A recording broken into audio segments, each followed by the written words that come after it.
ഒരാൾ താഴേക്ക് വീണു പോകുമ്പോ അയാളെ വിചാരം ഞാൻ വീണുന്നാ. അല്ല, ഉയരത്തിലേക്ക് കയറാനാ ഭഗവാൻ ഈ പണിയൊക്കെ ചെയ്യണത്. ഗുരുവായൂർ പോയാൽ നമ്മൾ ആദ്യം നോക്കുക, ഗുരുവായൂരപ്പനെ കാണാൻ നോക്കുവോ? അത് പഠിച്ചു വെച്ചാൽ നമ്മൾ അതിന്നൊക്കെ പിൻവാങ്ങി സ്വസ്ഥമായിട്ടിരിക്കും. മനസ്സിലാവുണ്ടോ? അതുകൊണ്ടാണ് ഗുരുവായൂരിലെ ശ്രീകോവിലൊന്ന് പോയി നോക്കുക.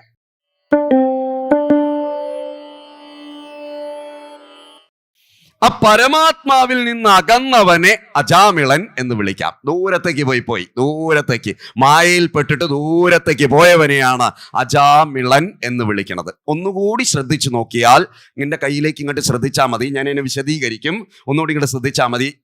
ഈ മുദ്ര എല്ലാവരും കണ്ടിട്ടുണ്ടാവും. നിങ്ങളെല്ലാവരും കണ്ടിട്ടുണ്ടോ ഇല്ലയോ എന്ന് എനിക്കറിയില്ല. ഈ മുദ്ര എല്ലാവരും ശ്രദ്ധിച്ചിട്ടുണ്ടോ? ഈ മുദ്ര കണ്ടിട്ടുണ്ടോ ഇല്ലയോ? താഴേക്ക് പിടിക്കരുത്, മുകളിലേക്കും പിടിക്കരുത്. വൃത്തം പോലെ 3 വിരല് ഫ്രീ ആയിട്ട് കിടക്കും. ഇത് നോക്കിയാൽ അറിയാം. ഈ മുദ്രയെ വിളിക്കുന്ന പേരാണ് ചിന്മുദ്ര അഥവാ ജ്ഞാനമുദ്ര.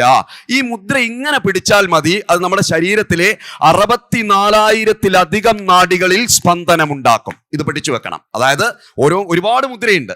ഷൺമുഖി മുദ്രയുണ്ട്, ഒരുപാട് മുദ്രയുണ്ട്. അതിലൊരു മുദ്രയാണ് ചിന്മുദ്ര. ഈ മുദ്രയെ മാത്രം മനസ്സിലാക്കിയാൽ അജാമിളനെ മനസ്സിലാവും. എന്തിനാ ഞാൻ അങ്ങനെ പറയണമെന്ന് വെച്ചാൽ, നമുക്ക് സത്സംഗം എങ്ങനെയാണ് നമ്മളെ ഉയർത്തുന്നതെന്ന് ഞാൻ വഴിയെ കാണിച്ചു തരാൻ വേണ്ടിയിട്ടാണ്. അജാമിളനെ കൃത്യമായിട്ട് പഠിക്കണം. അല്ലാതെ അജാമിളൻ ഒരു സുപ്രഭാതത്തിൽ നാമം ചൊല്ലല്ല ചെയ്തത്. ഇത് ശ്രദ്ധിക്കണം. ഒരു സുപ്രഭാതത്തിൽ നാമം ചൊല്ലല്ല ചെയ്തത്. അങ്ങനെ പെട്ടെന്ന് അയാൾക്ക് മോക്ഷം കിട്ടുകയല്ല ചെയ്തത്. ഞാനും നിങ്ങളും ഇവിടെ ഇരിക്കുന്നുണ്ട്. ഉണ്ടോ ഇല്ലയോ?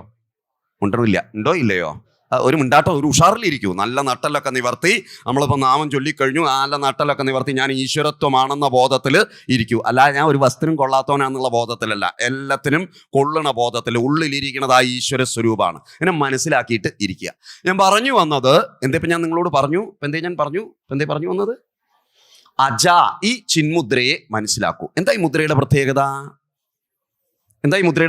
ഈ മുദ്രയുടെ അർത്ഥം കേരളത്തിൽ വെച്ച് വിവേകാനന്ദ സ്വാമികൾക്ക് 39 വർഷം 5 മാസം 24 ദിവസം ഈ ലോകത്ത് ജീവിച്ചിരുന്ന് സ്വന്തം ശരീരത്തെ എന്ന് പറഞ്ഞ് തുപ്പിക്കളഞ്ഞുകൊണ്ട് നടന്നുപോയ ആ മഹാസ്വരൂപന് 6 അടി 1 ഇഞ്ച് ഉയരമുണ്ടായിരുന്ന കൽക്കത്തയിലെ പ്രശസ്തമായ പ്രസിഡൻസി കോളേജിനടുത്തുള്ള സ്വീഡിഷ് ചർച്ച് കോളേജിൽ നിന്ന് ട്രാൻസ് എന്ന വാക്ക് കേട്ട്, ഇംഗ്ലീഷിലെ ട്രാൻസ് എന്ന വാക്ക് കേട്ട് റാണി രാസമണി നിർമ്മിച്ച കാളി ക്ഷേത്രത്തിലെ പൂജകനെ ഗുരുവായി സ്വീകരിച്ച് 1893 സെപ്റ്റംബർ 11 ചിക്കാഗോയിലെ പന്നികൾ മേഞ്ഞ് നടന്നിരുന്ന സ്ഥലത്തെ 7000-ൽ പരം വരുന്ന ഡെലിഗേറ്റ്സിന്റെ മുന്നിൽ 8ാമനായി വന്നു നിന്ന് ജനങ്ങളെ കയ്യിലെടുത്ത് അമ്മാനമാടിയ ആ മഹാസ്വരൂപന് ഈ ചിന്മുദ്രയുടെ അർത്ഥം കേരളത്തിൽ വെച്ച് പറഞ്ഞു കൊടുക്കുന്നത് ചട്ടമ്പി സ്വാമികൾ മഹാരാജാണ്. നിങ്ങൾ എന്നെ കേൾക്കുന്നു എന്നാണ് ഞാൻ വിശ്വസിക്കുന്നത്. അതായത് ഈ കൊടുങ്ങല്ലൂരിനടുത്ത് വെച്ചാണ് ഈ ചിന്മുദ്രയുടെ അർത്ഥം വിവേകാനന്ദ സ്വാമികൾക്ക് പറഞ്ഞു കൊടുക്കുന്നത്. ഈ മുദ്രയുടെ അർത്ഥം പഠിച്ചു കഴിഞ്ഞാൽ എല്ലാം എളുപ്പമായി. നോക്കൂ, ഇതിൽ ഈ പെരുവിരൽ ഒന്നിങ്ങോട്ട് എല്ലാവരും ശ്രദ്ധിക്കുക. അജാമിളനെ മനസ്സിലാവേണ്ടവർ മാത്രം ഇങ്ങോട്ട് ശ്രദ്ധിക്കുക. എളുപ്പമാണ്, സിമ്പിളാണ്. നോക്കൂ, ഈ പെരുവിരലൊന്ന് നോക്കൂ. ഈ പെരുവിരൽ എന്ന് പറയുന്നത്, ഇതിന് തള്ളവിരൽ നിന്നും തന്തവിരൽ നിന്നും പല പേരും വിളിക്കും. ഇവിടേക്ക് എന്താ വിളിക്കാന്ന് എനിക്കറിയില്ല. ഈ പെരുവിരൽ എന്ന് പറയുന്നത് പരമാത്മാവിനെ സൂചിപ്പിക്കുന്നു, ആ ഭഗവാൻ സൂചിപ്പിക്കുന്നു. ആ ഭഗവാൻകലേക്ക് നിൽക്കുന്ന ഒരാളുണ്ട്. അയാളെ ഒന്ന് നോക്കിയാൽ അറിയാം. ഇങ്ങോട്ട് നോക്കുക. നമ്മളൊക്കെ ദേഷ്യം വരുമ്പോ ഇങ്ങനെയാ പറയാ. ഞാൻ ഇപ്പൊ ട്രെയിനിന് പോരുമ്പോ രസകരമായ ഒരു കാഴ്ച കണ്ടു. നിങ്ങളോട് പറയാതിരിക്കാൻ ഓർത്തില്ല. ഒരു അജാമിളനെ കണ്ടു. അങ്ങനെ കാണുമോ? ട്രെയിനിന് വരുമ്പോൾ അജാമിളനെ കാണുമോ? കണ്ടു, ഒരു അജാമിളനെ കണ്ടു. എന്താ രസച്ചാൽ, നല്ല സൂട്ടും കോട്ടും ഇട്ടിട്ട് തലമുടിയൊക്കെ നരച്ചിട്ടുണ്ട്. എന്നാലും വിവരം വന്നിട്ടില്ല. അയാൾ ഇങ്ങോട്ട് കയറി വന്നു. വലിയൊരു സൂട്ട് കേസ് ഇക്കയ്യിലുണ്ട്, ഒരു ബാഗ് ഇക്കയ്യിലുണ്ട്. ഇങ്ങോട്ട് വന്നിട്ട് എൻ്റെ തൊട്ട് മുന്നിലിരിക്കുന്ന സീറ്റിലുള്ള പാവപ്പെട്ട ഒരു മനുഷ്യന്റെ മണ്ടയ്ക്ക് കയറി. എഴുന്നേൽക്കോ സീറ്റിന്ന്, എൻ്റെ സീറ്റാണത്. എന്നാലൊരു മര്യാദയോടുകൂടി അദ്ദേഹത്തോട് പറയുക. അദ്ദേഹം പറഞ്ഞു, ഞാൻ കോഴിക്കോട് നിന്നാണ് കയറിയത്, TTR ഉറപ്പുവരുത്തിയതാണ് ഈ സീറ്റ്, അവിടെയാണ് ഞാൻ ഇരിക്കുന്നത്. അതെങ്ങനെയാ നടക്കുക? ഇതിൽ നിങ്ങൾ കണ്ടില്ലേ? നിങ്ങൾ ബുക്ക് ചെയ്തിട്ടാണോ കയറിയത്? അദ്ദേഹത്തോട് ആക്രോശിക്കാൻ തുടങ്ങി. ആ നിശ്ചലമായിട്ട് മിണ്ടാതിരിക്കുകയാണ് അദ്ദേഹം. ഒന്നും മിണ്ടാതെ ആ മനുഷ്യൻ അവിടെ ഇരിക്കുന്നുണ്ട്. അപ്പോൾ ഒരു ലോട്ടറി കച്ചവടക്കാരൻ വന്നിട്ട് പറഞ്ഞു, അയാൾ ശാന്തമായി ഇരിക്കുന്നത് കണ്ടില്ലേ? അപ്പൊ ഇയാൾ അയാളുടെ മണ്ടയ്ക്കും കയറി. ആരുടെ മണ്ടയ്ക്ക്? ആ ലോട്ടറിക്കാരന്റെ മണ്ടയ്ക്കും കയറി. ലോട്ടറിക്കാരൻ ഒന്നും മിണ്ടാതെ അങ്ങോട്ട് പോയപ്പോ TTR നടന്നു വരുന്നുണ്ട്. അപ്പോഴേക്ക് ഇയാൾ എന്ത് ചെയ്തു വെച്ചാൽ ഈ ബാഗൊക്കെ കൂടെ തള്ളി അതിന്റെ മുകളിലേക്ക് ഇയാളോടുള്ള ദേഷ്യം തീർക്കാൻ. ആരോടുള്ള ദേഷ്യം? മായയിൽ പെട്ടുപോയ ഇതൊക്കെ സംഭവിക്കൂട്ടോ, വിഡ്ഢിത്തം പിന്നെയാ മനസ്സിലാവുക. ആ എന്താ പറയുക, ബാഗൊക്കെ കൂടെ ആ മുകളിലേക്ക് റാക്കിലേക്ക് ഒരു ഒറ്റ തള്ളല. തള്ളിയിട്ട് അയാൾ അതിലിടയ്ക്ക് മറിഞ്ഞു വീഴാനൊക്കെ പോയി. കാരണം വൈകാരികത വന്നു കഴിഞ്ഞാൽ അങ്ങോട്ടും ഇങ്ങോട്ടൊക്കെ പോവേ, പല കോലത്തിലും പോവും. അജാമിളം പോയ പോലെ മദ്യത്തിന് അടിമപ്പെടും, പെടുകയോ ഇല്ലയോ? സ്ത്രീ ലംബടത്വത്തിലേക്ക് വീഴും, സ്വന്തം ഭാര്യേനെ മറക്കും. അതെന്താ പറയാ, ധർമാവിരുദ്ധോ ഭൂതേഷു കാമോസ്മി ഭരതർഷഭ എന്ന ഭഗവാന്റെ വാക്യം മറക്കും. ധർമ്മത്തിന് വിരുദ്ധമല്ലാത്ത കാമം, അർജുന ജീവികളിൽ ഞാനാണെന്ന വാക്യത്തെ മറന്നുപോവും. ഇതൊക്കെ മറന്ന് ഇയാൾ പ്രവർത്തിച്ചു. TTR വന്നിട്ട് ഒരു സ്ത്രീയാ, ഞാൻ അവരെ ഒന്ന് ശ്രദ്ധിച്ചു. എത്ര സുന്ദരമായിട്ട് അവരത് ഡീൽ ചെയ്തതെന്നറിയോ? ടിക്കറ്റ് ഇങ്ങ് തരൂ എന്ന് പറഞ്ഞു. ആരോട്? ഈ അജാമിളനോട്. ടിക്കറ്റ് ഇങ്ങോട്ട് വാങ്ങിയിട്ട് നോക്കിയപ്പം അവർക്ക് കൃത്യമായിട്ട് മനസ്സിലായി ഡേറ്റ് 20-ാം തീയതിയാ. അപ്പൊ ഇയാൾ ഓൺലൈനിലോ മറ്റോ ചെയ്തതോ എങ്ങനെയാണെന്നറിയില്ല. ഇത് ബുക്ക് ചെയ്തപ്പോ ആർക്ക് തെറ്റുപറ്റി? ഇയാൾക്ക് തെറ്റുപറ്റി. മായയിൽ പെട്ടോ ഇല്ലയോ? 20ന്റെ ഡേറ്റ് ആര് തെറ്റിദ്ധരിച്ചു? ഈ ദിവസമാണെന്ന് തെറ്റിദ്ധരിച്ചു. ഈ ബോഗിയിലിരിക്കുന്ന ആ സീറ്റ് തെറ്റിദ്ധരിച്ചു. രസം എന്താ വെച്ചാൽ ഇതിങ്ങനെ നോക്കുമ്പോ അയാളുടെ മുഖത്തുണ്ടാവുന്ന ഒരു ജാള്യതയുണ്ട്, ഉണ്ടോ ഇല്ലയോ? ആ ജാള്യതയില് സത്യം പറഞ്ഞാൽ ആ തെറ്റ് ചെയ്ത അയാള് അവിടെ ഇരിക്കുന്ന ആളോട് ഒരു മാപ്പ് പറഞ്ഞിട്ട് വേണം ഇറങ്ങിപ്പോവാൻ. ശരിയാണോ അല്ലയോ? ഇയാൾ അത്ര ഭർഷിച്ചിട്ടുണ്ട് ആരെ? ആ ഇരിക്കുന്ന മനുഷ്യനെ, ഉണ്ടോ ഇല്ലയോ? പക്ഷെ ഒരു മാപ്പ് പോലും പറയാതെ അയാളുടെ അഹങ്കാരം അതിന് സമ്മതിച്ചില്ല, അയാളുടെ ഉള്ളിലുള്ള മായ അതിന് സമ്മതിച്ചില്ല. കേൾക്കുന്നുണ്ടോ ഇല്ലയോ? അതായത് നമ്മുടെ ഉള്ളില് അഹങ്കാരം ഒടുങ്ങിക്കഴിഞ്ഞാല് നമ്മൾ തല ഇങ്ങനെ തൂക്കിയിട്ടാ നിൽക്കുക. നോക്കിയാൽ അറിയാം, ഭക്തന്മാരെ നോക്കിയാൽ അറിയാം, തല ഇങ്ങനെ തൂക്കിയിട്ട്. എന്താ കാരണം? ഉള്ളു നിറഞ്ഞിക്കണ കതിരിങ്ങനെയാ നിൽക്കുക.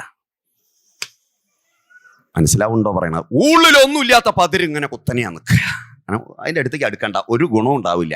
ഉള്ളു നിറഞ്ഞു നിൽക്കണതിൻ്റെ അടുത്തേക്ക് അടുത്തോളൂ. അതിങ്ങനെ തല തൂക്കിയിട്ട് എളിമയോടുകൂടി നിൽക്കുന്നത് കാണാം. ആ ഇരിക്കണ മനുഷ്യൻ ആ എളിമയോടുകൂടിയാ. അദ്ദേഹത്തോട് ഒരു എന്താ പറയുക, ഒരു നന്ദി വാക്ക് പോലും പറയാതെ അയാൾ ആ ബാഗ് ഇങ്ങോട്ട് വലിച്ചൂരി പുറത്തേക്ക് ഇറങ്ങിപ്പോയി. ഒറ്റ കാര്യം എനിക്ക് ഉറപ്പാ, നിങ്ങൾ എന്നെ കേൾക്കുന്നുണ്ടെന്നാണ് ഞാൻ വിശ്വസിക്കുന്നത്. എൻ്റെ കൂടെ ഇല്ലേ? ഒറ്റ കാര്യം എനിക്ക് ഉറപ്പാ, അയാൾ നടന്നു പോകുമ്പോ 10,000 തവണ തന്നെ കുറിച്ച് ചിന്തിക്കുകയോ ഇല്ലയോ? തൻ്റെ തെറ്റിനെ കുറിച്ച് ചിന്തിക്കുകയോ ഇല്ലയോ? ഉള്ളിനെ മതിക്കുകയോ ഇല്ലയോ? അപ്പൊ ഒരു തെറ്റിലേക്ക് നമ്മൾ വഴുതി വീഴുമ്പോ കരേറാൻ വേണ്ടിയിട്ടാണ് ഭഗവാൻ അതും ചെയ്യണത്. മനസ്സിലാക്കി വെച്ചോളൂ, നന്നായിട്ട് മനസ്സിലാക്കി. ഒരാൾ താഴേക്ക് വീണു പോകുമ്പോ അയാളെ വിചാരം ഞാൻ വീണുന്നാ. അല്ല, ഉയരത്തിലേക്ക് കയറാനാ ഭഗവാൻ ഈ പണിയൊക്കെ ചെയ്യണത്, നമ്മളെ താഴത്തേക്ക് ഇടുന്നത്. ഒറ്റ കാര്യം മനസ്സിലാക്കി വെക്കണം, അജാമിളൻ ഒരൊറ്റ സുപ്രഭാതത്തിൽ നാമം ചൊല്ലിയിട്ട് രക്ഷപ്പെട്ടു എന്ന് നിങ്ങൾ ആരെങ്കിലും വിശ്വസിക്കുന്നുണ്ടോ? മുണ്ടണില്ല. വിശ്വസിക്കുന്നുണ്ടോ? നിങ്ങളും ഞാനും ഇപ്പൊ ഇവിടെ ഒത്തുകൂടിയത് നമ്മളെ കേമത്തരം കൊണ്ടാണെന്ന് നിങ്ങൾ ആരെങ്കിലും വിശ്വസിക്കുന്നുണ്ടോ? മുണ്ടണില്ല. ആരും വിശ്വസിക്കുന്നുണ്ടോ? ഇല്ല. തസ്യ ഇച്ഛാംബിന തൃണമഭിന കമ്പേത്. ഇത് നന്നാക്കി മനസ്സിലാക്കി വെച്ചോളൂ. അവന്റെ സങ്കല്പ ശക്തി ഇല്ലാണ്ട് ഒരു പുൽക്കൊടി പോലും അനങ്ങുകയില്ലെന്ന് ധരിക്കുക. അപ്പൊ ഈ ഇരിക്കുന്ന മഹാത്മാക്കളൊക്കെ മുൻജന്മത്തിൽ അടിച്ചു വെച്ച കല്ല. മനസ്സിലായില്ലേ പറഞ്ഞത്? മുൻജന്മത്തിൽ അടിച്ചു വെച്ച കല്ല്. ആ കല്ലുകൾക്ക് മാത്രമേ ഇവിടെ ഇരിക്കാൻ പറ്റൂ, അല്ലാത്തതൊക്കെ തട്ടിത്തിരിഞ്ഞു പോയിട്ടുണ്ടാവും. കാരണം അതിന് യോഗ്യരല്ലാത്തവരൊക്കെ ഈ യജ്ഞശാലയിൽ ഉണ്ടാവില്ല, ഒക്കെ തട്ടിത്തിരിഞ്ഞു പോയിട്ടുണ്ടാവും. ബട്ട് ഇരിക്കാൻ യോഗ്യൻ മാത്രം അവിടെ ഇരിക്കും. ബട്ട് ഇരിക്കാൻ ഞാൻ എപ്പോൾ യോഗ്യനാവണോ ബട്ട് ഇരിക്കും. ഇല്ലെങ്കിൽ ഞാനും തട്ടിത്തിരിഞ്ഞു പോയിട്ടുണ്ടാവും. എന്നിട്ട് എത്താനേ എനിക്ക് പറ്റില്ല. ഇദ്ദേഹം നിമിത്തമായിട്ട് ഇവിടെ വരില്ല. മനസ്സിലാവുന്നുണ്ടോ പറയണത്? അപ്പൊ നിങ്ങളെ നമിച്ചിരിക്കാനുള്ള പ്രധാനപ്പെട്ട കാരണം അതാ. കാരണം സത്സംഗത്തിൽ ഇരിക്കുമ്പോ മഹാത്മാക്കളുണ്ട് എൻ്റെ മുന്നിൽ, എനിക്കറിയാം. ആ അല്ലണം മഹാത്മാക്കൾ ഉണ്ട് എന്ന് അറിഞ്ഞിട്ട് തന്നെയാണ് ഞാൻ ഇവിടെ ഇരിക്കുന്നത്. പക്ഷെ എന്താ സത്സംഗത്തിന്റെ മഹിമ? നിങ്ങളെ കാണുമ്പോ ഞാൻ ഉയരുന്നുണ്ട്. സത്സംഗത്വേ നിസ്സംഗത്വം നിസ്സംഗത്വേ നിർമോഹത്വം നിർമോഹത്വേ നിശ്ചലതത്വം. പറയൂ. നിശ്ചലതത്വേ ജീവൻ മുക്തി. ആ ജീവൻ മുക്തിക്ക് വേണ്ടിയിട്ടാണ് നമ്മൾ ഇവിടെ ഒത്തുകൂടിയത്. അപ്പൊ അജാമിളൻ മുൻജന്മത്തിൽ അടിച്ചു വെച്ച കല്ല. അല്ലാഞ്ഞാൽ അവസാനം തൻ്റെ മകനെ നാരായണൻ എന്ന് വിളിക്കാൻ അയാളുടെ നാവിൽ തോന്നില്ല. തോന്നുവോ? ഉണ്ടല്ല. തോന്നുവോ? പറയൂ. തോന്നുവോ? ഇല്ല, തോന്നില്ല. ആ ചിന്ത ഉള്ളിൽ വരുവോ? വരില്ല. ഇപ്പോൾ ഉദാഹരണത്തിന് നമ്മൾ ഇവിടുന്ന് പുറത്തേക്ക് ഒരു സാധാരണക്കാരൻ ഇറങ്ങിപ്പോണു. നമ്മളെ നെഞ്ചത്തൊരു വണ്ടി വന്ന് ഇടിക്കുകയെന്ന് വിചാരിച്ചാൽ മതി. ഇടിക്കുകയാണെങ്കിൽ നമ്മൾ ഇങ്ങോട്ട് മറഞ്ഞു വീഴുമ്പോൾ നമ്മൾ ആരെങ്കിലും നാരായണ എന്ന് വിളിക്കുവോ? ഉണ്ടണില്ല. വിളിക്കുമായിരിക്കാം, ചിലർ വിളിക്കുമായിരിക്കാം. എല്ലാവരും വിളിക്കുവോ? വിളിക്കില്ല. മിക്കവാറും വിളിക്കണത് ഞാൻ പറഞ്ഞുതരാം. എൻ്റെ അമ്മേന്ന് വിളിക്കുവോ? വിളിക്കില്ല. ഭഗവതി വന്ന് രക്ഷിക്കും. വിളിക്കില്ല. നമ്മൾ അമ്മേന്ന് പോലും വിളിക്കില്ല. വിളിക്കുവോ? ഇല്ല. നമ്മളെ പഠിപ്പിച്ചൊരു നാമമുണ്ട്. നെഞ്ചത്ത് വണ്ടി വന്നിടിച്ച ആ നാമാണ് നമ്മൾ ചൊല്ലുക. അയ്യോട്ടും. ഇവനെ ആര് രക്ഷിക്കും? നിങ്ങൾ പറഞ്ഞു തരൂ. പറയൂ. ആസന്ന മരണമായി നിൽക്കുമ്പോ ആ ചിത്രം ഉള്ളിൽ വരണം. വേണോ വേണ്ടയോ? ആ നാമസ്മരണ ഉള്ളിൽ വരണം. അതിനുള്ള പരിശീലനമാണ് ഇപ്പൊ ചെയ്തുകൊണ്ടിരിക്കുന്നത്. അതിനാണ് ഈ സത്സംഗം പോലും. അല്ലാതെ വേറെ യാതൊന്നിനും വേണ്ടിയിട്ടല്ല. ഈ സ്മരണ വരാനാണ് കുടുംബം പോലും. പലരും ഇത് മറന്നുപോയി. കുടുംബം എന്ന് വെച്ചാല് അങ്ങനെ ജീവിച്ച് ഭക്ഷണമൊക്കെ കഴിക്കുക, അങ്ങനെ പോവുക. ഇതിനാണ് കുടുംബം എന്നാ പലരും വിചാരം. ഈ കുടുംബം ഉണ്ടാക്കിയിരിക്കുന്ന എന്നെ ഒന്നിച്ച് നീ എങ്ങോട്ട് കയറ്? ലക്ഷ്യത്തിലേക്ക് കയറ്. അതാണ്. ഒന്നിച്ച് നീ നിന്ന് ലക്ഷ്യത്തിലേക്ക് കയറ്. അതിനാണ് കുടുംബം ഉണ്ടാക്കിയത്. പലരുടെയും വിചാരം അങ്ങനെ സുഖമായിട്ട് ഇങ്ങനെ ജീവിക്കണം. വൈകുന്നേരമായ ഒന്ന് പുറത്തേക്ക് ഇറങ്ങി എന്തെങ്കിലും അവിടെ ഇവിടുന്ന് കഴിച്ചു. സന്ധ്യ ഇല്ല, വൈകുന്നേരത്തെ സന്ധ്യ ഇല്ല, രാവിലത്തെ സന്ധ്യ ഇല്ല, ഒന്നുമില്ല. നാക്കാലി കൂട്ടത്തെക്കാൾ കഷ്ടമായി പോകുമ്പോ വിളിക്കൂ അവനെ അജാ. പറയൂ, മിളൻ. മറക്കരുത്. ഒന്നുകൂടി പറയാ. അവനെ വിളിക്കേണ്ട പേരെന്താ? അജാ മിളൻ. അതിന്ന് തിരിഞ്ഞവൻ അജ ആയി തീരുമ്പോൾ ആ ഈശ്വരത്വത്തിലേക്ക് അവൻ തിരിയുന്നു. വ്യക്തമാണല്ലോ ആശയം? ഈ കാര്യങ്ങൾ വ്യക്തമല്ലേ? തത്വബോധം ഉള്ളിൽ ഉദിക്കണം. നമ്മൾ ചാവണയുടെ ഇടയിൽ ഇത് മനസ്സിലാക്കണം. ഏറ്റവും പ്രധാനമായിട്ട് മനസ്സിലാക്കേണ്ടത് യതോവാ ഇമാനി ഭൂതാനി ജായന്തേ. അത് മനസ്സിലാക്കണം. എവിടുന്നാണ് നമ്മളൊക്കെ കടന്നു വന്നത് മനസ്സിലാക്കണം. യേന ജാതാനി ജീവന്തി. എങ്ങനെയാണ് നമ്മൾ പരിപാലിക്കപ്പെട്ടു പോണത് മനസ്സിലാക്കണം. പ്രയന്ത്യഭിസംവിശന്തി. മരിച്ചു കഴിഞ്ഞാൽ എന്താണ് ഗതി മനസ്സിലാക്കണം. തത് വിജ്ഞാസസ്വ. അതിനെ നീ വിചാരം ചെയ്യടോ. തത് ബ്രഹ്മേതി. അത് ഈശ്വരത്വമാണ്. ഇത് മനസ്സിലാവാതെ പോകുമ്പോഴാണ് അജാമിളൻ ഇല്ലാതെ വരുന്നത്. ഇങ്ങോട്ട് നോക്കിക്കോളൂ. ഈ വിരലൊന്ന് നോക്കുക. നമ്മളെ വീട്ടിലൊക്കെ പോയ അജാമിളന്മാരെ കാണാം. അങ്ങനെ അഹങ്കാരത്തിലും കാമത്തിലും ഒക്കെ നിൽക്കണം. കാമം, ക്രോധം, ലോഭം, മോഹം, മതം, മാത്സര്യത്തിൽ ഒരാളോട് ചൂടാവുമ്പോൾ നോക്കുക. ഈ വിരലാ പ്രവർത്തിക്കുക. മര്യാദയ്ക്ക് നിന്നോളോണ്ടു. നീ എന്താ മനസ്സിലാക്കി? എന്നോടാ നിന്റെ കളി. ഇതാണ് ഈ വിരല. അല്ലാതെ ആരെ ഇങ്ങനെ പറയുവോ? പറയൂ. എന്താ മര്യാദക്ക് ഇല്ല. ഇതാണ് ഇതാരാ? അപ്പൊ ഈ വിരലാരാ? എന്നിട്ട് നോക്കൂ. ഇവരെല്ലാരാ? നമ്മൾ അങ്ങനെ കുത്തനെ നിൽക്കണ മനസ്സിലാക്കിക്കോളൂ. അത് അഹങ്കാരം ഇങ്ങനെ നിൽക്കണേ. ബോധം ഉദിച്ചിട്ടില്ല. ഇതിനങ്ങോട്ട് വളയ്ക്കണം. ഏതിനെ? സാധനത്തിനങ്ങോട്ട് വളച്ചിട്ട് എങ്ങോട്ട് ആക്കണം? ഈ പരമാത്മാവാകുന്ന ഭഗവാൻകിലേക്ക് ഇങ്ങോട്ട് ഒട്ടിപ്പിക്കണം. വേണോ വേണ്ടയോ? നല്ല പണിയാ. കേട്ട് കാരണം അത്രയും അഴുക്ക് ഉള്ളിൽ പെട്ടിട്ടുണ്ട്. ഇവിടെയൊക്കെ വന്നിരിക്കുമ്പോൾ അഴുക്ക് നമ്മളെ ഉള്ളിൽ പെട്ടിട്ടുണ്ട്. എവിടെ പോയാലും നമ്മളെ അഴുക്കാണ് നമ്മൾ ബാധിച്ചുകൊണ്ടിരിക്കുക. അപ്പൊ ഗുരുവായൂർ പോയി. ഒരു ചെറിയ ഉദാഹരണം നിങ്ങൾ കേൾക്കുന്നുണ്ടോ?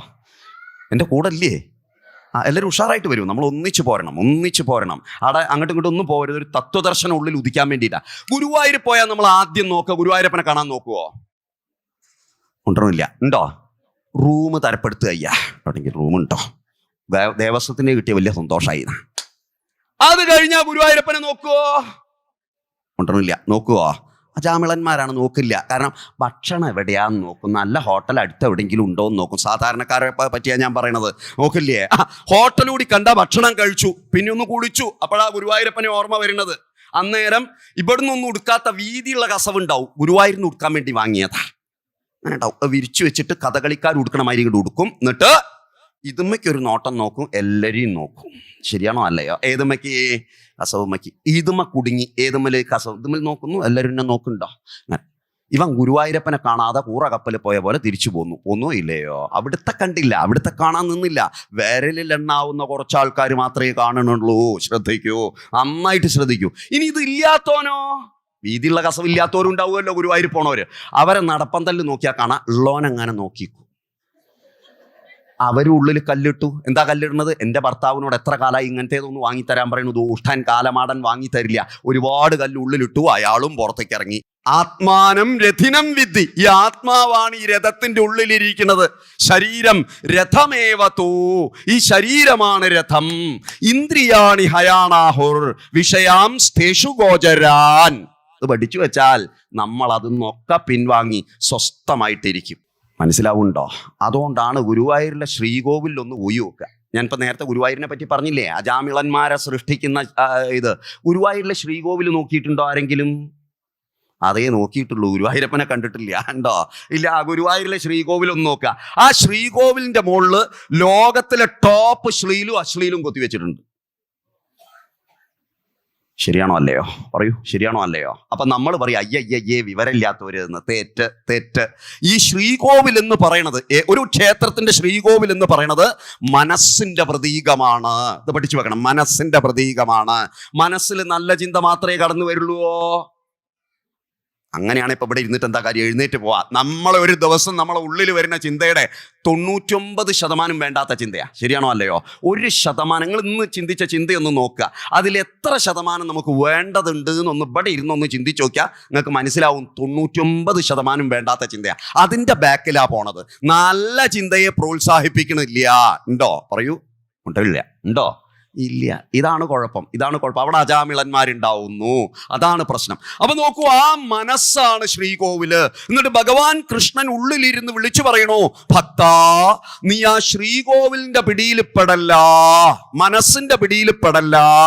സാധന ചെയ്ത് അതിനെ അതിക്രമിച്ച്, ശ്രവണമനന നിധിധ്യാസത്തിലൂടെ അതിനെ അതിക്രമിച്ച് നീ ഉള്ളിലേക്ക് നോക്ക്. ഏതിൻ്റെ ഉള്ളിലേക്ക്? ശ്രീകോവിലിന്റെ ഉള്ളിലേക്ക് നോക്ക്. ഹൃദി അയം, ഹൃദി അയം, ഹൃദി അയം. അങ്ങനെയാണ് അത്രേ ഹൃദയം എന്നുള്ള വാക്കുണ്ടായത്. ഹൃദി അയം. ബട ഞാനുണ്ട്. എന്താ ഹൃദയം എന്നുള്ള വാക്കിന്റെ അർത്ഥം? ഹൃദി അയം. ബട ഞാനുണ്ട്. എവിടെ? ആ ശ്രീകോവിലിന്റെ ഉള്ളിൽ, പുറത്തല്ല. ശ്രീകോവിലിന്റെ മുകളിലല്ല നോക്കേണ്ടത്, അത് മനസ്സാ. അതിനെ അതിക്രമിച്ചുള്ളിലേക്ക് നോക്കണം. ഹൃദയത്തിലാണ് ഞാനുള്ളത്. ഒറ്റ ചോദ്യം ഇവിടെ ഇരിക്കുന്നവരോട് ചോദിക്കട്ടെ, നമുക്ക് നല്ല ചിന്തകൾ വരും മനസ്സെന്നാണോ ഹൃദയത്തിൽ നിന്നാണോ? ആര് പറഞ്ഞു മനസ്സെന്ന്? ഒരിക്കലും അല്ല, ഹൃദയത്തിൽ നിന്നാണ്. ഞാൻ ഒരു ചെറിയൊരു ഉദാഹരണം പറഞ്ഞാൽ ഞങ്ങൾക്ക് എളുപ്പം മനസ്സിലാവും. നമ്മൾ വീട് ഭാഗം വെക്കണ പരിപാടിയുണ്ട്. സ്വത്ത്, പണ്ടത്തെ കാലത്ത് സ്വത്ത് ഭാഗം വെക്കണ പരിപാടി ഉണ്ടോ ഇല്ലയോ? ഉണ്ട്. മനസ്സാണോ ഹൃദയമാണോ പ്രവർത്തിക്കണമെന്ന് ഞാൻ കാണിച്ചു തരാം. അജാമിളനെ കാണാൻ ഇവിടെ ഇത് കാണണം. അപ്പൊ എത്ര അജാമിളന്മാരുണ്ട് നിങ്ങൾക്ക് മനസ്സിലാവും. ലോകത്ത് എത്ര ആൾക്കാരുണ്ട്. നമ്മളെ വീട്ടിലേക്ക് നോക്കി അവിടെ ഉണ്ടാവും 2-3 എണ്ണം. നമ്മൾ ചിലപ്പോൾ അതിൽ ഭാഗവാക്കായിരിക്കും. അതൊന്ന് ഉയരണം. അതിന് വേണ്ടിയിട്ട് ഈ സത്സംഗം കേൾക്കണ്ടോ ഇല്ലയോ? അജാമിളത്വത്തൊന്ന് ഉയരണം. അജ ആയിത്തീരണം. ഭഗവാനോട് ചേർന്ന് നിൽക്കണം. വീട് ഭാഗം വെക്കുമ്പോൾ 10 സെന്റ് മാറ്റിയിടും. പണ്ടിട്ടോ, ഇപ്പം അതിനൊന്നും സെന്റ് ഒന്നും ഉണ്ടാവില്ല. ആകെ 3 സെന്റേ ഉണ്ടാവുള്ളൂ മിക്കവാറും. പണ്ടൊരു 10 സെന്റ് അവിടെ മാറ്റിയിടുകയില്ലയോ? എന്തിനാ? അത് അച്ഛനെയും അമ്മേനെയും നോക്കണവർക്ക്.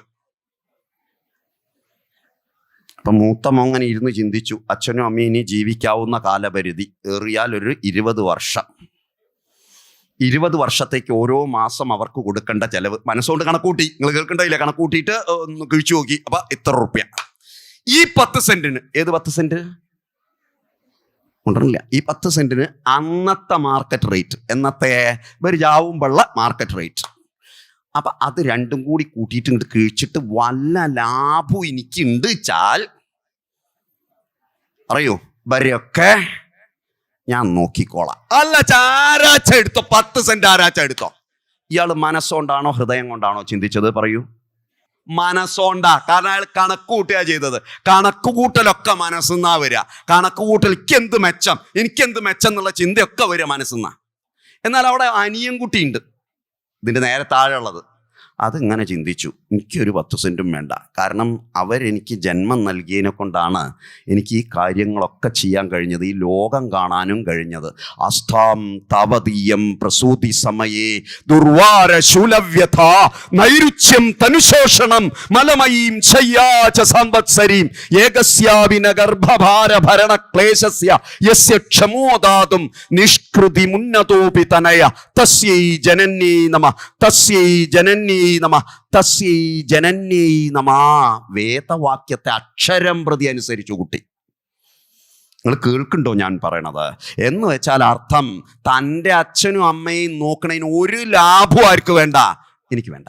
ഒരു ലാഭവും എനിക്ക് വേണ്ട.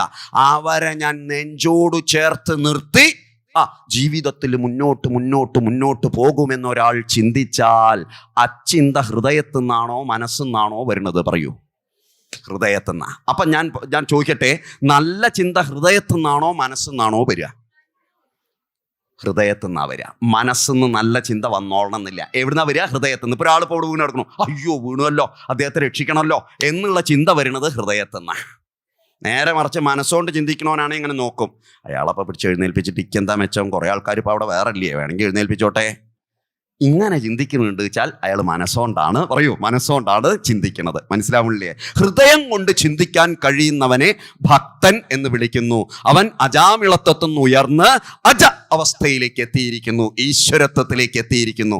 എന്ന് വെച്ചാൽ 3 വിരലിനോട് അയാൾ ഗുഡ് ബൈ പറയും. 3 വിരലിനോട് അയാൾ ഗുഡ് ബൈ പറയും. അല്ലാത്ത സമയത്ത് അയാൾ 3 വിരലായിട്ട് ചേർന്ന് നിൽക്കും. അജാമിളനാണോ 3 എണ്ണത്തോട് ചേർന്ന് നിൽക്കും. സത്വരജസ്തമോ ഗുണത്തോട് ചേർന്ന് നിൽക്കുന്നവനെ അജാമിളൻ എന്ന് വിളിക്കൂ. സത്വരജസ്തമോ ഗുണാദികളിൽ നിന്ന് ഗുണാതീതാവസ്ഥയിലേക്ക് തിരിഞ്ഞവനെ അജ എന്ന് വിളിക്കൂ. നിങ്ങൾ ഉറങ്ങിയെന്നാണ് എനിക്ക് തോന്നുന്നത്. ഇല്ലല്ലോ അല്ലേ? മുന്നോട്ട് പോരുണ്ടല്ലോ, ഒന്നിച്ച് പോരട്ടെ. ശ്രദ്ധ വിടരുത്. നട്ടലൊക്കെ നിവർത്തി കണ്ണ് കൂർപ്പിച്ച് കാത് കൂർപ്പിച്ച് കേൾക്കുക. ജീവിതത്തിൽ എപ്പോഴെങ്കിലും ഒരു വെളിവ് വേണം. അപ്പ ചോദ്യം, അജാമിളൻ എന്തേ ഇതൊന്നും മനസ്സിലാവാതെ പോയത്? അജാമിളന് ഞാൻ ആരാന്നുള്ള തിരിച്ചറിവുണ്ടായില്ല. ഉണ്ടായോ? അജാമിളന് പറ്റിയ അമളി ആർക്കും പറ്റിയിട്ടുണ്ട്. മേൽപ്പത്തൂർ നാരായണ ഭട്ടതിരിക്ക് പറ്റിയിട്ടുണ്ട്. ഉണ്ടോ ഇല്ലയോ? മുട്ടണില്ല ഞങ്ങൾ, ഉണ്ടോ ഇല്ലയോ?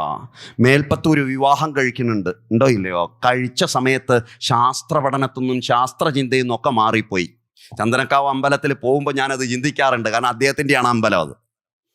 ചന്ദനക്കാവ് ക്ഷേത്രങ്ങൾ കേട്ടിട്ടുണ്ടോയെന്നറിയില്ല, മലപ്പുറത്തിനടുത്താണത്. അവിടെ അനവധി തവണ പോയിട്ടുണ്ട് സംസാരിക്കാൻ. ക്ഷേത്ര സമുച്ചയമാണ്. അദ്ദേഹം വരച്ചൊരു ചിത്രമുണ്ട് അവിടുത്തെ ശ്രീകോവിലിൻ്റെ മുകളിൽ. ആര്? മേൽപ്പത്തൂർ നാരായണ ഭട്ടതിരി മഹാപ്രതിഭ വരച്ച ചിത്രമുണ്ട്. അദ്ദേഹം വിവാഹം കഴിഞ്ഞതോടുകൂടി സന്ധ്യാവന്തനം മറന്നു. വിവാഹം കഴിഞ്ഞാൽ സന്ധ്യാവന്തനം മറക്കേണ്ട ആവശ്യമില്ല, ഉണ്ടോ? ഇല്ല. ഭോഗലാലസതയിൽപ്പെട്ട് സന്ധ്യാവന്തനാദികൾ മറന്നു. ആ ഗുരുനാഥൻ, സ്വന്തം അമ്മാവൻ, അവിടെ ക്ലാസ് എടുത്തുകൊണ്ട് നിൽക്കുമ്പോൾ നേരത്തെ എഴുന്നേൽക്കേണ്ട കക്ഷി നേരം വൈകി ഇത് കൂടി ചാടി അങ്ങോട്ട് പോകും. ഈ കൂടെ ക്ലാസ് എടുക്കുന്നതിൻ്റെ ഇടയിൽ കൂടി ചാടി അങ്ങോട്ട് പോകും. ഒരു ദിവസം ഗുരുനാഥന് ദേഷ്യം വന്നു. ആർക്ക്? അമ്മാവന് ദേഷ്യം. നിങ്ങൾ കേൾക്കുന്നുണ്ടോ ഞാൻ പറയണത്? അമ്മാവന് ദേഷ്യം വന്നിട്ട് ഒറ്റ കാര്യം അങ്ങോട്ട് പറഞ്ഞു മേൽപ്പത്തൂരിനോട്. എന്താ പറഞ്ഞറിയോ?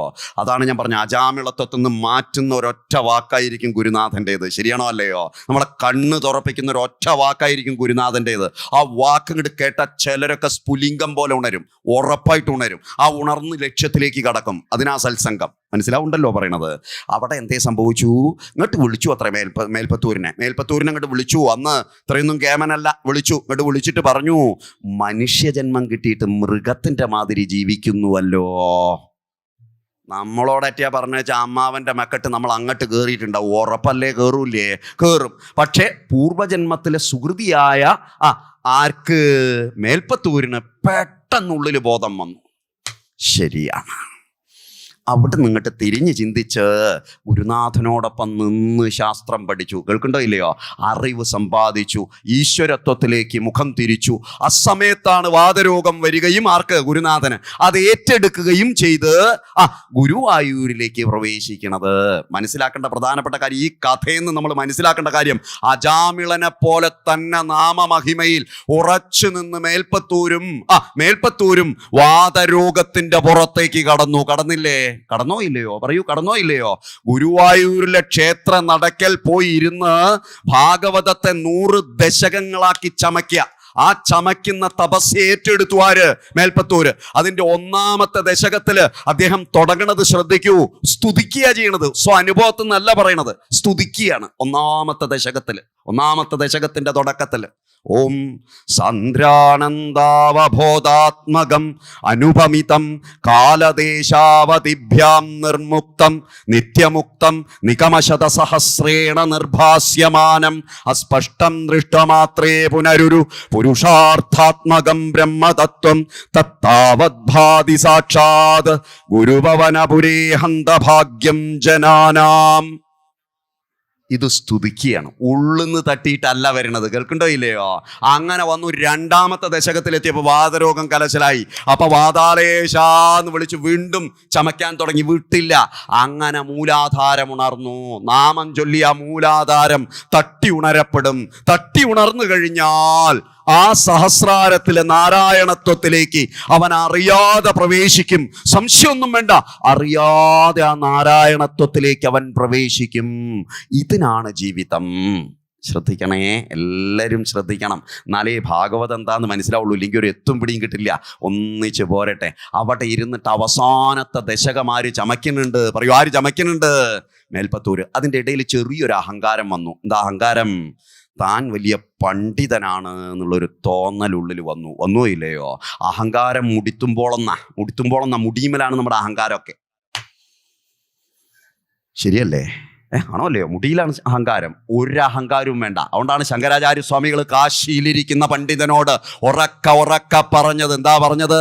ഡുക്രിഞ്ഞ് കരണേ, ഡുക്രിഞ്ഞ് കരണേ, ഡുക്രിഞ്ഞ് കരണേ. ജപിച്ചോണ്ടിരിക്കുന്ന മഹാപണ്ഡിതന്റെ മുഖത്തേക്ക് നോക്കിയിട്ട് ബാലസ്വരൂപിയായ മഹാശങ്കരൻ, ആ അദ്വൈതത്തിന്റെ ആ പരമകാഷ്ഠയിലെത്തിയ ആചാര്യ ഭഗവത് പാദര് ഉറക്ക പറഞ്ഞു, ഭജ ഗോവിന്ദം, ഭജ ഗോവിന്ദം, ഗോവിന്ദം ഭജ മൂഢമതേ, സംപ്രാപ്തേ സന്നിഹിതേ കാലേ, നഹി നഹി രക്ഷതി ഡുക്രിഞ്ഞ് കരണേ.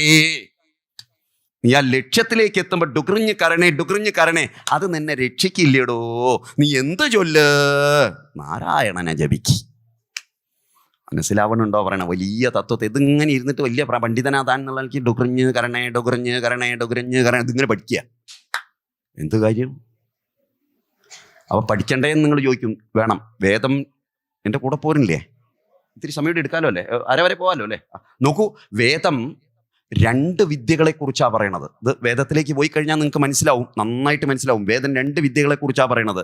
നോക്കൂ, പഴയ കാലത്ത് വേദത്തിൽ ഇത് പറയണത് ഈ രീതിയിലാണ്. ഇങ്ങോട്ട് ശ്രദ്ധിച്ച് കേൾക്കണം. കുറച്ച് കടുപ്പത്തിലേക്കാണ് നമ്മൾ ഇനി പോണത്. വേദത്തില് 2, അതായത് ഒരു ആചാര്യനോട് ശിഷ്യൻ ചോദിക്കുന്ന ചോദ്യ രൂപത്തിലാണ് എന്ത് വിദ്യയാണ് നമ്മൾ പഠിക്കേണ്ടത് എന്ന് പറയണത്. ശൗനകൻ എന്ന് പറഞ്ഞാൽ ഒരാളുടെ പേരാ. ശൗനകൻ ഗൃഹസ്ഥാശ്രമി, നമ്മളെപ്പോലെ ഗൃഹസ്ഥനായ ശൗനകൻ അങ്കിരസ് എന്ന ഗുരുവിന്റെ അടുത്ത് എന്ന് ചോദിക്കുകയാണ്. ആ ഗുരു അങ്കിരസിന്റെ അടുത്ത് എന്ന് ചോദിക്കുകയാണ്. എന്താ ചോദ്യം? കസ്മിന്നോ ഭഗവോ വിജ്ഞാതേ സർവമിതം വിജ്ഞാതം ഭവതീതി ആണ് ചോദ്യം. എന്താ ചോദ്യം? പറയൂ, എന്താ ചോദ്യം? കസ്മിന്നോ ഭഗവോ സംസ്കൃതലേശം പറയണ ബുദ്ധിമുട്ടില്ലല്ലോ, കേട്ടിരുന്നൂടെ? കസ്മിന്നു ഭഗവോ വിജ്ഞാതേ സർവമിതം വിജ്ഞാതം ഭവതീതി. എന്തൊന്നറിഞ്ഞു കഴിഞ്ഞാലാണ് ഈ കാണായ യൂണിവേഴ്സിനെ മുഴുവനും, ഈ പ്രപഞ്ച സത്യത്തെ മുഴുവനും അറിയാറായിത്തീരുന്നത്? അതിനെ എനിക്ക് പറഞ്ഞു തന്നാലും എന്ന് ശൗനകൻ പറഞ്ഞപ്പോ ഗുരു തിരിച്ചു മറുപടി പറയുകയാണ്. ശ്രദ്ധിക്കണേ, നന്നായിട്ട് ശ്രദ്ധിക്കണം. ഗുരു തിരിച്ചു മറുപടി പറയാണ്. എന്താ മറുപടി? ദ്വേ വിദ്യേ വേതിതവ്യേ. ഈ ലോകത്ത് 2 വിദ്യകൾ മാത്രമേ അറിയപ്പെടേണ്ടതുള്ളൂ. മൂന്നാമതൊരു വിദ്യ ഇല്ല അറിയപ്പെടേണ്ടതായിട്ട്. ഏതാ ഈ 2 വിദ്യ? ഗുരു പറഞ്ഞു കൊടുക്കുകയാണ്. പരാ ചൈവ പരാച. 2 വിദ്യ. ഒന്നെന്താ? പരാ. 2 അപരാ. അതായത് പരാ എന്ന് പറഞ്ഞാൽ ശ്രേഷ്ഠമായ വിദ്യ, അപരാ എന്ന് വെച്ചാൽ അത്ര ശ്രേഷ്ഠമല്ലാത്ത വിദ്യ. ഒന്നുകൂടെ പറയാ. പരാ അപര. ഏതാ 2 വിദ്യ? പരാ അപര. മനസ്സിലാവുണ്ടല്ലോ? അതിൽ പര ശ്രേഷ്ഠം. കേൾക്കുണ്ടോ ഇല്ലയോ? മനസ്സിലാക്കി വെക്കൂ. അപര അത്ര ശ്രേഷ്ഠമല്ല. എന്നിട്ട് ഗുരു പറഞ്ഞു കൊടുത്തു എന്താണ് അപരാവിദ്യ എന്നാണ് ഇനി പറഞ്ഞു കൊടുക്കണത്. ഇത് ഞാൻ വിശദീകരിച്ച് പറഞ്ഞുതരാം, അപ്പൊ നിങ്ങൾക്ക് മനസ്സിലാവും. ശ്രദ്ധിച്ച് കേൾക്കണേ. എന്താ അപരാവിദ്യ? തത്രാപരാ. ഗുരു പറയുകയാണ്. ഋഗ്വേദോ യജുർവേദോ സാമവേദോ അഥർവ. 4 വേദായില്ലേ? 4 വേദായോ ഇല്ലയോ? ഇനി ഇങ്ങോട്ട് ശ്രദ്ധിക്കൂ. ശിക്ഷാകൽപ്പം വ്യാകരണം നിരുക്തം ഛന്ദോ ജ്യോതിഷമിതി. 6 വേദാംഗങ്ങളായില്ലേ? ഉണ്ടറില്ല ഞങ്ങള് അയ്യോ ഇല്ലയോ? അതായത് 4 വേദം. ഋഗ്വേദോ യജുർവേദോ സാമവേദോ അഥർവ. അപ്പൊ 4 വേദം. ശിക്ഷാകൽപ്പം വ്യാകരണം നിരുക്തം ഛന്ദോ ജ്യോതിഷമിതി. 6 വേദാംഗങ്ങൾ. ഇത് ഇത്രയും ഇങ്ങോട്ട് പഠിച്ചെടുത്താൽ അതെന്ത് വിദ്യയാവുള്ളൂ? അപരാവിദ്യയാവുള്ളൂ. എന്താവില്ല? പരാവിദ്യ ആവില്ല. മനസ്സിലാവുണ്ടോ പറയണത്? ഇത് ഈ വേദം മുഴുവൻ ഇങ്ങോട്ട് പഠിച്ചെടുത്താൽ തന്നെ അത് അപരാവിദ്യയാവുള്ളൂ.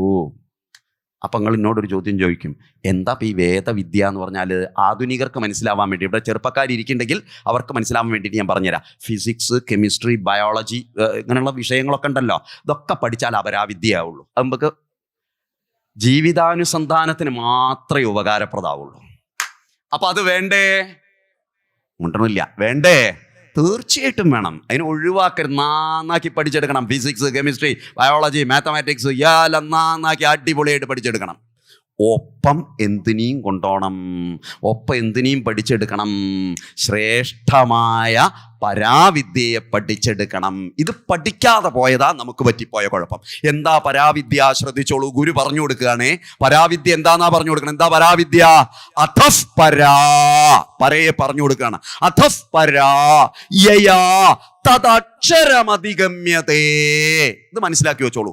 ക്ഷരമില്ലാത്തതിനെ, നാശമില്ലാത്തതിനെ പ്രാപിക്കലാണ് പരാവിദ്യ.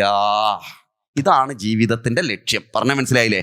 മറ്റേതാ ലക്ഷ്യത്തിലേക്കുള്ള ലക്ഷ്യത്തിലേക്ക് നമുക്ക് നടന്നെടുക്കാനുള്ള ഉപാധി മാത്രമാണ് ഏത്? പറയൂ, ഏത്? അപരാവിദ്യ. ഇതുകൊണ്ടാണ് ഇരുമുടിക്കെട്ടിന് 2 കെട്ടുണ്ടായത്. ശ്രദ്ധിച്ച് പഠിക്കണം. നമ്മുടെ ശാസ്ത്രമൊക്കെ നോക്കിക്കഴിഞ്ഞാൽ ഗംഭീരമാണ് അതിൻ്റെ രീതി. അതിലേക്ക് ആഴത്തിൽ ഇറങ്ങിക്കഴിഞ്ഞാണ്ടല്ലോ രോമം അങ്ങനെ എഴുന്നേറ്റ് നിൽക്കും, രോമം എഴുന്നേറ്റ് നിൽക്കും. ആഴത്തിൽ പഠിക്കൂ, അപ്പം മനസ്സിലാവും. ആഴത്തിൽ പോണതിനനുസരിച്ച് നമ്മളിങ്ങനെ അത്ഭുതപ്പെട്ട് നിൽക്കും. എന്താ പറഞ്ഞത്? ഇരുമുടിക്കെട്ടിലെ മുൻകെട്ട് പരാവിദ്യയാണ്. ശ്രദ്ധിച്ച് മനസ്സിലാക്കുക. സ്വാമിക്കുള്ള കെട്ട. ഇത് ഇവിടെ ആളുകൾക്ക് എളുപ്പം മനസ്സിലാവാൻ വേണ്ടിയിട്ടാട്ടോ അങ്ങനെ പറയണത്. കാരണം ശബരിമലയായിട്ടാണ് ഏറെക്കുറെ ആൾക്കാർ ബന്ധപ്പെട്ടിരിക്കുക. അപ്പോൾ ഈ പരാവിദ്യ അപരാവിദ്യ പറയാൻ എളുപ്പം, കുറച്ചും കൂടി എളുപ്പമാണ്. മുൻകെട്ട് സ്വാമിക്കുള്ള കെട്ട, അത് പരാവിദ്യ. പിൻകെട്ട് നമുക്കുള്ള കെട്ട, പമ്പാസദ്യ ആദിയായവയ്ക്കുള്ളതൊക്കെ പിൻകെട്ടില്ല, അത് അപരാവിദ്യ. ഇത് രണ്ടും കൂടി കൂട്ടിക്കെട്ടുമ്പോഴാ എന്താവണത്? അത് ഇരുമുടിക്കെട്ടാവണത്. എത്താവുള്ളി ആശയം. അതിൽ മുൻകെട്ടിൽ സ്വാമിക്കുള്ള 2 സാധനം, നെയ്ത്തേങ്ങയും കാണിപ്പണവും ഉണ്ടാവും. മനസ്സിലായല്ലോ? അപ്പം നോക്കൂ, 2 വിദ്യയും ഒന്നിച്ച് കൊണ്ടുപോകണം. നന്നാക്കി പഠിക്കണം, നന്നാക്കി അധ്വാനിക്കണം, നന്നാക്കി ജീവിതം മുന്നോട്ട് നയിക്കണം. മനസ്സിലായില്ലേ? ഒപ്പത്തിനൊപ്പം അവനോന്റെ ശാസ്ത്ര പഠനം പറയൂ, മനസ്സിലാക്കൂ. എന്താണ്? അവനോന്റെ ശാസ്ത്ര ചിന്തയും ഞാൻ ആരാണെന്നുമുള്ള ചിന്ത ഉറപ്പിച്ച് മുന്നോട്ട് പോകണം. ദിവസവും കഴുകി വൃത്തിയാക്കണം. നടക്കാതെ പോയാൽ ഒരു ഭാഗത്തിന് മാത്രമുള്ള വളർച്ചയല്ല, തളർച്ചയായിരിക്കും. അങ്ങനെയാണ് നമുക്ക് തളർച്ച സംഭവിക്കുന്നത്. ആ ചാമിളൻ അങ്ങനെയാ വീണു പോയത്. ഒരു ലമ്പടയെ കാട്ടുന്ന് കണ്ടപ്പോൾ അതിൽ വീണ എന്തുകൊണ്ട്? ഉള്ളിൽ നല്ല ഉറപ്പില്ലാത്തതിനെ കൊണ്ടാ. ശരിയാണോ അല്ലയോ? ഉറച്ച ചിന്ത ഉള്ളിലുണ്ടാവണം. അത് സ്ത്രീകളും വീഴുണ്ടാവും. ഇവിടെ അജാമിളന്റെ കഥ പറഞ്ഞു എന്ന് മാത്രമേ ഉള്ളൂ. തിരിച്ചും വീഴുണ്ടാവും. ഉണ്ടോ ഇല്ലയോ? 2 വീഴ്ചയും ഉണ്ടാകാതെ സൂക്ഷിക്കണം. ഇനിയിപ്പോൾ നമ്മളെല്ലാവരും വിചാരിക്കുന്നുണ്ട് ഇപ്പം ഈ കാമം വലിയ സുഖാന്നാ. കല്യാണം കഴിക്കണവരെ ആൾക്കാരെയൊക്കെ വിചാരം കല്യാണം കഴിക്കലൊരു സുഖാണോ? എന്താ അഭിപ്രായം? കുഞ്ഞുണ്ണി മാഷ ഒരു വരി ഞാൻ പറഞ്ഞുതരാം. വീട്ടിൽ നിന്ന് തല്ലുണ്ടാക്കാതിരിക്കാൻ തന്നെയെങ്കിലും അത് ഉപയുക്താവും. കുഞ്ഞുണ്ണി മാഷ എനിക്കൊരു വരി കവിത അയച്ചു തന്നിരുന്നു പിറന്നാൾ സമ്മാനമായിട്ട്. ഞാൻ ആദ്യം പറയാം. പിറന്നാൾ സമ്മാനമായിട്ട് എനിക്ക് അയച്ചു തന്നാട്ടോ കുഞ്ഞുണ്ണി മാഷ്. ഞാൻ ഈശനിൽ വസിച്ചെന്നാൽ ഈശൻ എന്നിൽ വസിച്ചിടും. ഇതാണ് കുഞ്ഞുണ്ണി മാഷിന്റെ വരി. ഇനി നമ്മളോട് പറയാനുള്ളത്, കല്യാണം കഴിച്ചാൽ സുഖം ഉണ്ടാവുമോ എന്ന് കാണിക്കാൻ വേണ്ടിയിട്ടുള്ള വരി കാണിച്ചു തരാം. പറയട്ടെ? കൊണ്ടില്ല, പറയട്ടെ. കേട്ടപ്പോൾ കാണണമെന്നു തോന്നി. ആരോ പറഞ്ഞു കേട്ടപ്പോൾ അത്ര സുന്ദരി ഒന്ന് കണ്ടാ വേണ്ടില്ല തോന്നി. അത്രേ എല്ലാവർക്കും തോന്നുന്നതാ. അടുത്ത വരി ശ്രദ്ധിക്കണേ. കണ്ടപ്പോൾ കെട്ടണമെന്നു തോന്നി. കണ്ടു കഴിഞ്ഞപ്പം പുറത്തു കൊണ്ട് അത്ര സുന്ദരി തൻ്റെ തന്നെ ആയിക്കോട്ടെ, കെട്ടണമെന്ന് തോന്നി. അത്രേ. അടുത്ത വരി അണ്ടർലൈൻ ചെയ്ത് അതിൻ്റെ സൈഡിൽ ഇമ്പോർട്ടൻ്റ് മാർക്ക് നോട്ട് ചെയ്ത് വെക്കാൻ മറക്കണ്ട.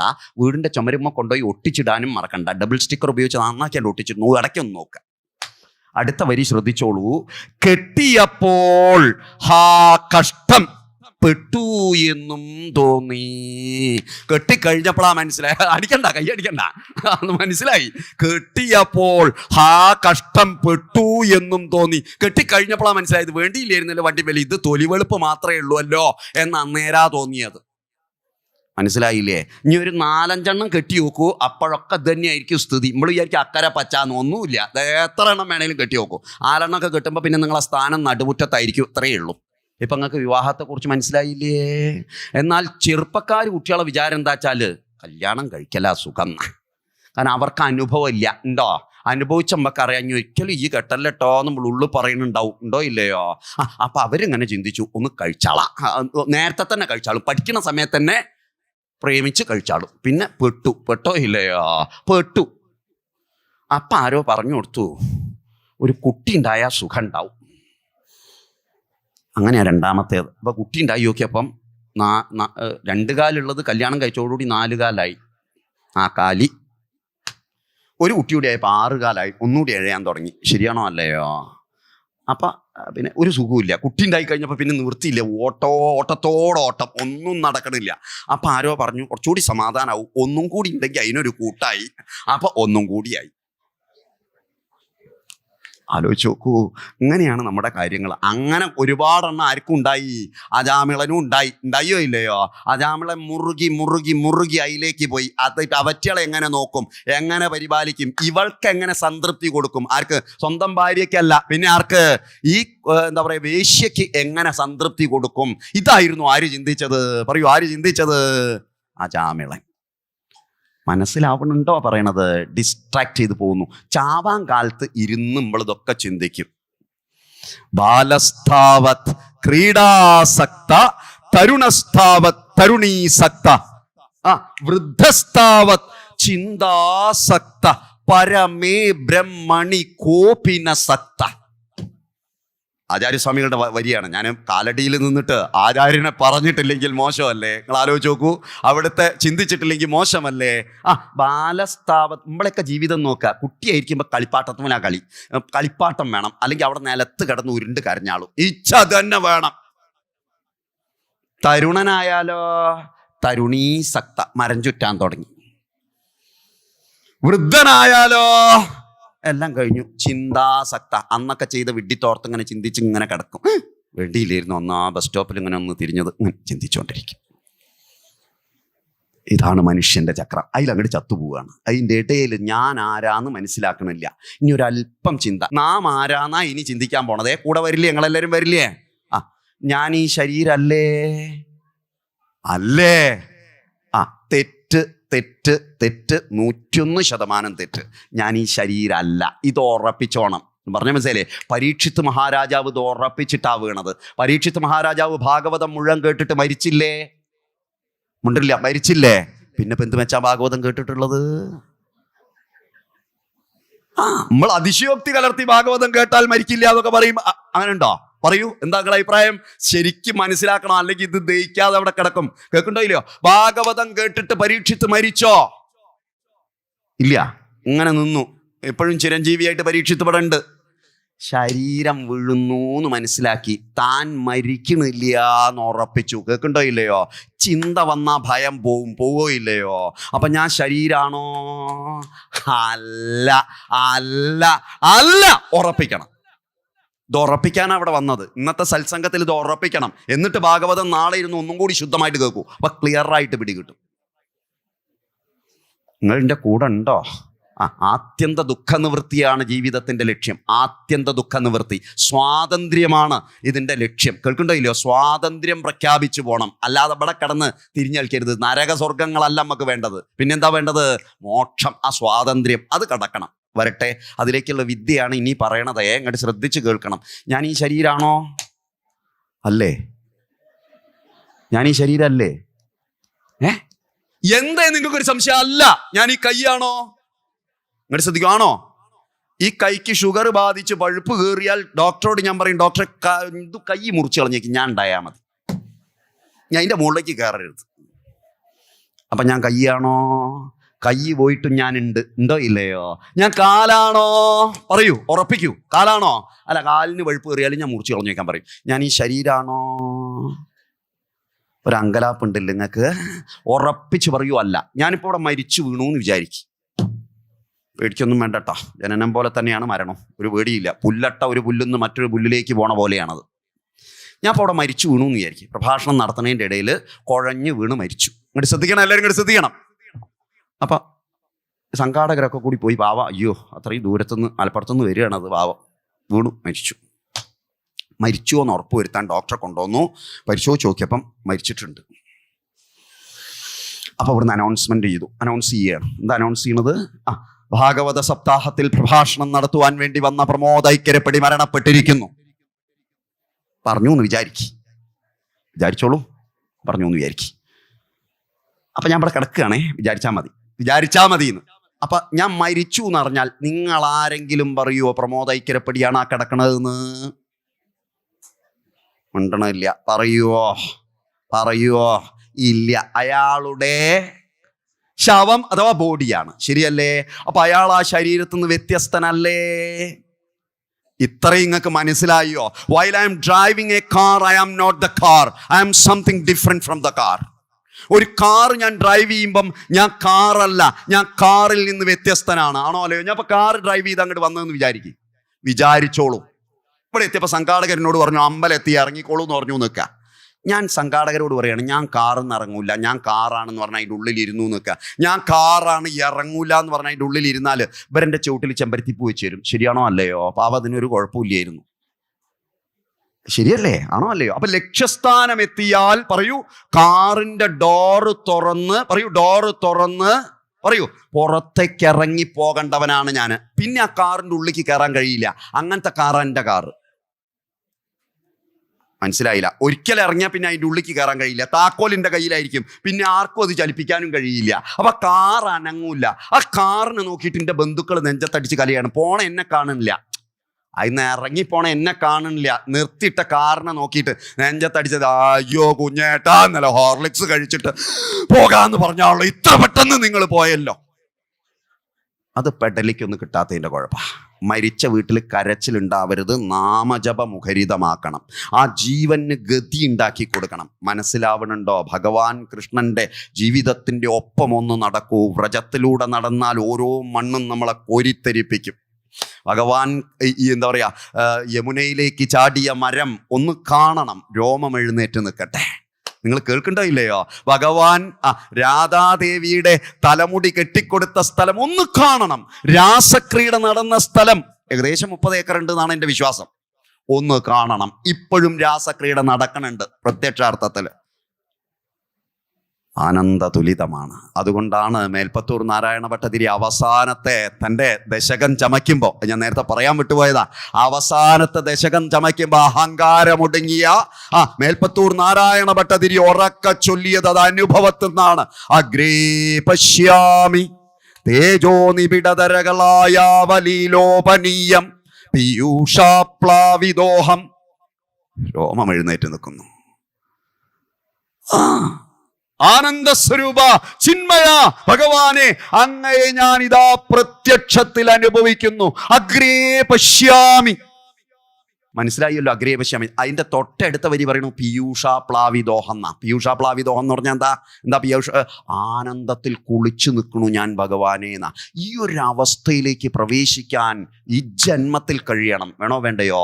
അത് നാമത്തിലൂടെയേ കഴിയുള്ളൂ. കാരണം കലിയുഗത്തിന്റെ ഏറ്റവും വലിയ മഹിമ നാമസ്മരണയാണ്. കാരണം തപസ് ചെയ്യാൻ ഒരൊറ്റ ഒരുത്തനും കഴിവുണ്ടാവില്ല. കാരണം തമ്മിൽ മാന്തിയിരിക്കുകയാണ്, ഒരു ശ്രദ്ധ ഇതിനുണ്ടാവില്ല.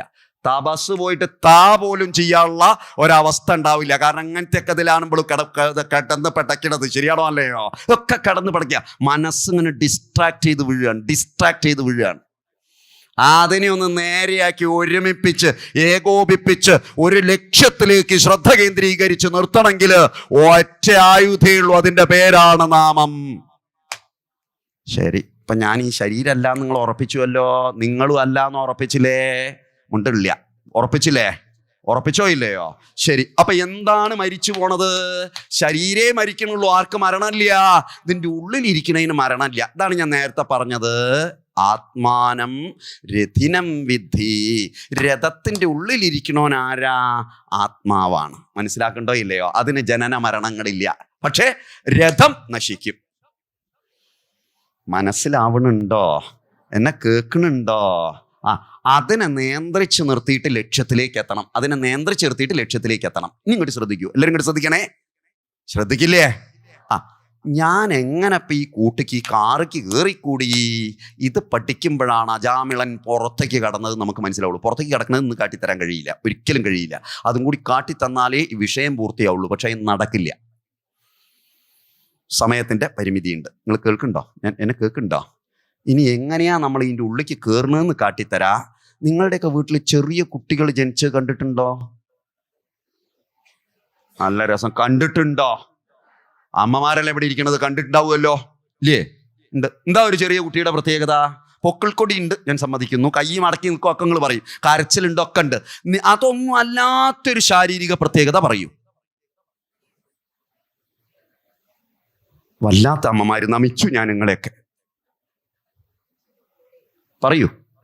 അപ്പോ അതൊക്കെ ഉണ്ട്. അതൊന്നല്ല, ശാരീരികമായ ഒരു പ്രത്യേകത ഉണ്ട്. അങ്ങ് പറയില്ല, എനിക്കറിയാം. ഞാൻ പറയട്ടെ സമയപരിമിതി കൊണ്ടാ. ആ ചെറിയ കുട്ടിയുടെ തലേൻ്റെ മുകളിലൊന്ന് നോക്കാം, മൂർധാവില് ഒരു ഓട്ടയായിരിക്കും. നിങ്ങൾ തൊട്ട് നോക്കിയിട്ട് കാര്യമില്ല. നമ്മളൊക്കെ മൂത്ത് മരടിച്ച് അങ്ങേ തലക്കലെത്തി ഹെൽമെറ്റ് ചിലർ തപ്പി നോക്കുക, അവിടെ ഓട്ടം ഉണ്ടോന്നാ. ഒന്നും ഉണ്ടാവില്ല.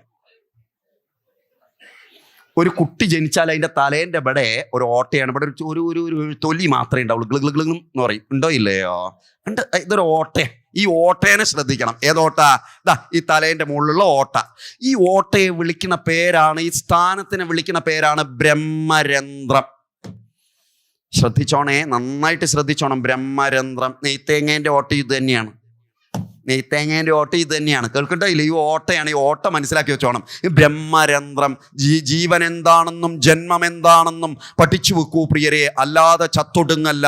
ഭാഗവതത്തിന്റെ ഈ മഹാവേദിയിൽ, കേൾക്കണ്ടോ ഇല്ലയോ, ഭഗവാൻ തൽസ്വരൂപത്തിൽ നിൽക്കുന്ന ഈ വേദിയിൽ അത് മുഴുവനും മനസ്സിലാക്കി താഴേക്കിറങ്ങാനാണ് ഈ കൊടിയേറ്റ് നടത്തിയിരിക്കുന്നത്. കശേരുക്കളുള്ള നട്ടലിന്റെ രൂപത്തിലുള്ള കൊടിമരം, നിലവിളക്കിന്റെ രൂപത്തിലുള്ള കൊടിമരം. എന്നെ വഴിയെ വന്ന് പറയും, ഇപ്പൊ പറയാൻ നിൽക്കില്ല. ആ കൊടിമരത്തിന്റെ മുകളിൽ ആലും മാവും കൂട്ടിക്കെട്ടുമ്പോൾ ഇടാപിങ്കല നാടി വഴി ആ ഊർജത്തെ മുകളിലേക്ക് മഹാപ്രവാഹമാക്കി ഉയർത്താൻ നിങ്ങൾക്കും എനിക്കും കഴിയണം. അപ്പോഴാ ജന്മസാഫല്യം കൈവരിക. എന്താ സംശയം? അപ്പൊ ഈ ബ്രഹ്മരന്ധ്രങ്ങൾക്ക് മനസ്സിലായില്ലോ, ഈ ഓട്ടങ്ങൾക്ക് മനസ്സിലായില്ലോ, ഇല്ലേ? ഓട്ട നോക്കൂ.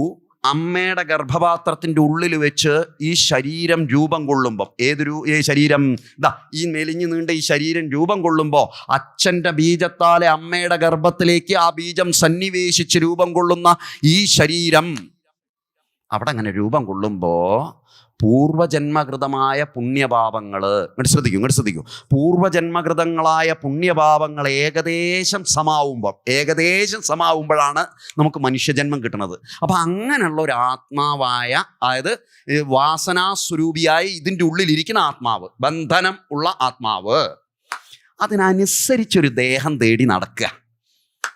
മനസ്സിലാവുണ്ടോ ഇല്ലയോ? കാരണം പൂർവജന്മകൃതമായ വാസനയ്ക്കനുസരിച്ചൊരു ശരീരം തേടി നടക്കുമ്പോഴാണ് ഇപ്പോഴുള്ള മാതാവിൻ്റെ ഗർഭം കാണുന്നത്. മനസ്സിലാവുന്നുണ്ടോ? അതൊക്കെ നിമിത്തമല്ല, അതൊക്കെ വന്ന് ഭവിക്കുന്നതാ. അങ്ങനെയാണ് നാളെ എൻ്റെ സഹോദരനാണ് അവിടെ വരുന്നത്. അതൊക്കെ നിമിത്തമായി ഭവിക്കുക. അതൊക്കെ പൂർവജന്മകൃതമായിട്ട് ഒന്നിച്ച് പോരുക. കേൾക്കണ്ടോ ഇല്ലയോ? ഒറ്റ യാത്രയാ. അത് പിന്നീടേ മനസ്സിലാവൂ. അപ്പൊ എന്തായാലും ആവട്ടെ, ആ ഗർഭപാത്രത്തിൽ ഈ ശരീരം രൂപം കൊള്ളുന്നുണ്ട് എന്ന് മനസ്സിലാക്കിയ ഈ ഉള്ളിലിരിക്കുന്ന ആത്മചൈതന്യം, വാസനയോടുകൂടിയ, കർമ്മബന്ധത്തോടുകൂടിയ, പുണ്യപാപങ്ങളേറെക്കുറെ തുല്യമായ ഈ ജീവാത്മസ്വരൂപം പതുക്കെ അമ്മയുടെ ഗർഭപാത്രത്തിൻ്റെ ഉള്ളിലേക്ക് കയറി ഈ ബ്രഹ്മരന്ധ്രം വഴി എങ്ങോട്ട് കയറുന്നു? പറയൂ, എങ്ങോട്ട് കയറുന്നു? ഈ ശരീരത്തിൻ്റെ ഉള്ളിലേക്ക് കയറി സ്പന്ദിക്കാൻ തുടങ്ങുന്നു. അങ്ങനെ ഇത് ജീവനായിട്ട് പരിണമിക്കുന്നു. കേൾക്കുന്നുണ്ടോ ഇല്ലയോ? ഏതിൻ്റെ ഉള്ളിലേക്ക് കയറിയോ? ഏത് കൂടിയാ കയറിയത്? ഇത് കൂടിയാ കയറിയത്. അത് കൂടി തന്നെ പുറത്തേക്കിറങ്ങാനും പഠിക്കണം. അങ്ങനെ പഠിപ്പിക്കലാണ് ഈ ഭാഗവത സപ്താഹവേദിയിലെ നാമമഹിമ. ആ മൂലാധാരത്തെ തട്ടി ഉണർത്തി ഈ ഓട്ടയിലൂടെ, ഏതോട്ട? ഈ ബ്രഹ്മരന്ധ്രത്തിനുള്ളിലൂടെ ആ ജീവനെ നാരായണനിലേക്ക്, ലക്ഷ്മിയെ തട്ടി, ഗണപതിയോടുകൂടി തട്ടി ഉണർത്തി ആ മുകളിലേക്ക് ഉയർത്തി ആ നാരായണത്വത്തിലേക്ക് ഉയർത്തുന്ന ഈ ദിവസം, ഈ യജ്ഞ ദിവസം, ആ നാരായണത്വത്തിലേക്ക് അത് ഉണർന്നാൽ പരമമായ സ്വാതന്ത്ര്യത്തിലേക്ക്, ആനന്ദത്തിലേക്ക്, ദുഃഖമില്ലാത്ത തലത്തിലേക്ക് നിങ്ങൾ പ്രവേശിക്കുക തന്നെ ചെയ്യും. ഒരു സംശയവുമില്ല. അതിനെയാണ് ആത്യന്തിക ദുഃഖ നിവൃത്തി എന്ന് വിളിക്കുക. ഇനി എങ്ങനെയാണ് അത് മുകളിലേക്ക് കയറ്റണത്? ബാക്കി എല്ലാ കാര്യം ഇന്ന് നമുക്ക് ചർച്ച ചെയ്യാൻ കഴിയില്ല.